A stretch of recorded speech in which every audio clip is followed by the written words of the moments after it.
Hi. So ఇప్పుడు చాలా మంది ప్రెగ్నెంట్ లేడీస్లో కామన్ కంప్లైంట్ ఏంటంటే వైట్ డిశ్చార్జ్. సో తెల్లమైల అవుతుంది మేడం ప్రెగ్నెన్సీలో, ఏదైనా ప్రాబ్లమా అని చెప్పేసి చాలా మోస్ట్ కామన్ కంప్లైంట్ అనమాట.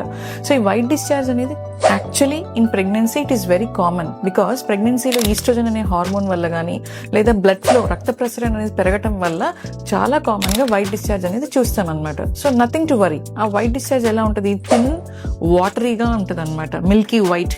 సో అది అండ్ వితౌట్ ఎనీ స్మెల్, అది నార్మల్ ఇన్ ప్రెగ్నెన్సీ. ఇంకా నెలలు నిండే కొద్దీ ఈ వైట్ డిశ్చార్జ్ అనేది ఎక్కువగా కూడా అవ్వచ్చు.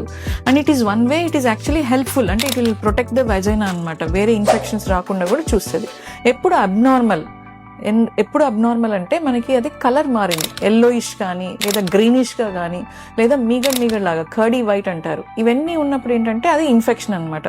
లేదా ఫౌల్ స్మెల్లింగ్ ఉంది లేదా ఇచ్చింగ్ ఉన్నప్పుడు then you have to consult your doctor. Otherwise routine white discharge in pregnancy need not worry at all. లేదా మీకు ఈ వైట్ డిశ్చార్జ్ అనేది కంటిన్యూస్గా అవుతుంది, వాటరీగా లీకింగ్ అంటారు, అంటే ఉమ్మనీరు పడిపోవటం అనమాట. లేదా బ్లడ్ స్టెయిన్ ఉంది, అప్పుడు you have to immediately consult the doctor. So ఇప్పుడు మీరు ఏం చేయాలంటే ఎవరైతే ప్రెగ్నెంట్ లేడీస్ ఉన్నారో వాళ్ళందరికీ కూడా ఈ వీడియోని షేర్ చేయండి and please pass the information. Thank you.